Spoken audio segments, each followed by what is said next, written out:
Dahil nga ni mahal ang kuryente tapos ang gasol. Kaya magtudtod kitang maggatong kading kawoy.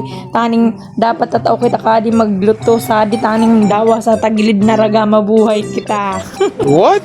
Tsaka sinasabi ka mga gurangta na pagluto ko no sa kawoy masiram aluto. Pero depende kayo dad sa niluluto nga ni. Pero adi talagang linuluto ko sa adi. Naniram na talaga adi.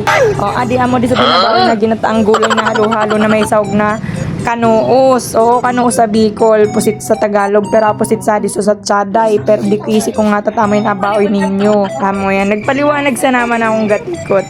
Kung nababayad nyo linuluto ko na iko, nagsiram na iton, magtilam-tilam sa nakamukiton. Luping-luping na naman ang mga talanya kamig kaunkiton. Saan talaga mag-ag nakawalita? Dakol amig kaun, no? Dakol nakaabang ka linuluto ko. Pag una ninyo bukan masiram.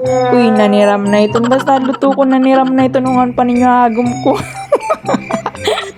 Siyempre, lalo na sa mga dito taong magluto at sobrang nasisiraman talaga kaluto ko. Ngon ninyo sa mga dito taong magluto na nakaiba ko ta. Proven nagtestadaan. Namo yan talaga matuod. Panibubutang ko na nga ni sugata taning. Ay, amo na talaga di. Nanira na amoy so binabawi sa ding pasabat. Amoy so unang gata o sa piga ka na piga ka niyog o kiniskis. Amoy so pinagsusuway muna taning pauri-uri sana.